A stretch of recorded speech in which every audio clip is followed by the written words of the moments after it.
हाँ तो विद्यार्थियों, पिछले लेक्चर में अपन ने एक क्वेश्चन हल किया था जिसमें सर्वाधिक लाभप्रद स्तर पर जो उत्पादन होता है उस स्तर का चयन करके फिर फॉरेन डिमांड को पूरा करके अपन किस तरह से अपने लाभ को अधिकतम कर सकते हैं, इसके बारे में विस्तार से चर्चा की थी। आज अपन विभिन्न विभागों के बीच लाभदायकता का चुनाव, selection of profitability between different departments के बारे में चर्चा करेंगे।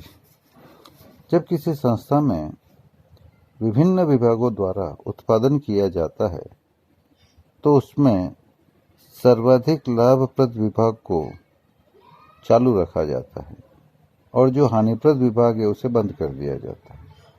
इस प्रकार के निर्णय में जो परंपरागत लागत है अपनी, जिसको अपन ट्रेडिशनल कॉस्टिंग सिस्टम कहते हैं, उसकी और शुद्ध लाभ की हेल्प नहीं लेते हैं, उनकी कोई भूमिका नहीं होती है। ऐसा निर्णय करने के लिए सीमांत लागत के आधार पर जो अंशदान या कंट्रीब्यूशन ज्ञात किया जाता है उसके आधार पर यह निर्णय लिया जाना चाहिए। जब तक किसी भी विभाग को धनात्मक अंशदान प्राप्त हो रहा है उसे चालू रखा जाना चाहिए, और जब अंशदान ऋणात्मक हो तो उसे बंद करने पर विचार किया जा सकता है।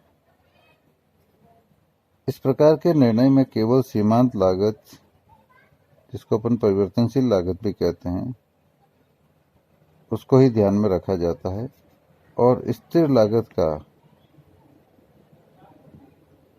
यहाँ पर ध्यान देने का कोई औचित्य नहीं है, क्योंकि स्थिर लागत मार्जिनल कॉस्टिंग सिस्टम में इग्नोर की जाती है, क्योंकि वो तो लगती है। किसी भी विभाग को बंद करने या चालू रखने का निर्णय करने के लिए स्थिर लागत पर कोई प्रभाव नहीं पड़ता है। कुल स्थिर लागत सामान्यतः वही रहती है जो किसी विभाग को बंद करने से पूर्व थी।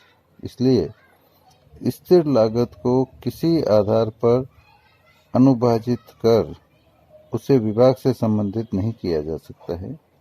हाँ, यदि कोई विशिष्ट स्थिर लागत है जो उस विभाग विशेष से संबंधित है तो केवल उतनी स्थिर लागत ही उस विभाग को बंद करने पर कम हो सकेगी, इसलिए केवल उसी को ध्यान में रखा जा सकता है। अगर किसी विभाग को बंद करने के बाद उसकी उत्पादन क्षमता तथा संयंत्र आदि का वैकल्पिक प्रयोग करके कुछ स्थिर लागत का उपयोग हो सकता हो या कुछ आगम की प्राप्ति हो सके तो उसको भी ध्यान में रखा जाना चाहिए। इसके लिए अपन एक उदाहरण लेते हैं जो आपकी स्क्रीन पर है और उसकी सहायता से समझने की कोशिश करते हैं।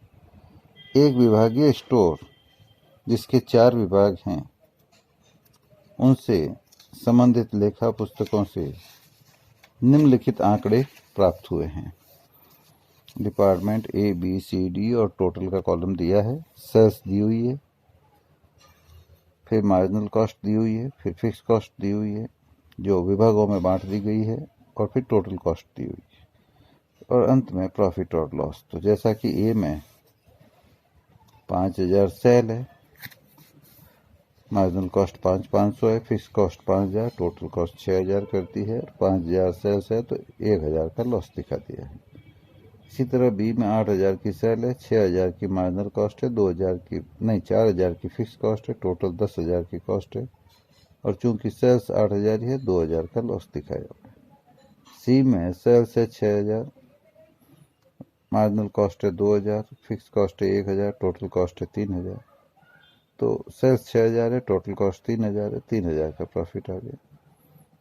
डी में 7000 रुपये सेल्स है, 2000 रुपये मार्जिनल कॉस्ट है, 1000 फिक्स कॉस्ट है, टोटल कॉस्ट 3000 हो गई। तो 7000 सेल्स में से टोटल कॉस्ट 3000 घटित 4000 का प्रॉफिट हो गया। और इन सब विभागों की सेल जोड़ लें तो 26000 सेल है, सबकी मार्जिनल कॉस्ट मिलाकर 15,500 है, फिक्स कॉस्ट 6,500 है, टोटल कॉस्ट 22,000 है और 28,000 सेल में से 22,000 टोटल कॉस्ट घटाए 4,000 का प्रॉफिट आ रहा है। अब ये जो सूचना दी गई इसके आधार पर प्रबंधक विभाग ब को तुरंत बंद करना चाहता है, जो कि अधिकतम हानि दर्शा रहा है। इसके बाद विभाग अ को बंद करने की इच्छा रखता है। आपको प्रबंधकों को राय दीजिए कि उन्हें क्या करना चाहिए। अब अपन एक स्टेटमेंट बनाते हैं जो कि कंपैरेटिव प्रॉफिटेबिलिटी डिपार्टमेंट्स की बताएगा। कॉलम 6 बना लें, पहला पर्टिकुलर्स का, फिर ए बी सी डी 4 विभागों का और 5वां टोटल का। सबसे पहले क्वेश्चन में दी हुई सेल लिख देते हैं 5,000, 8,000, 6,000, 7,000, टोटल 26,000। फिर लेस कर देते हैं मार्जिनल कॉस्ट 5,500, 6,000, 2,000, 2,000 और टोटल 15,500। तो सेल्स में से मार्जिनल कॉस्ट घटाते ही आया कंट्रीब्यूशन। ए में आया -500, बी में 2,000, सी में 4,000, डी में 5,000, टोटल हो गया 10,500।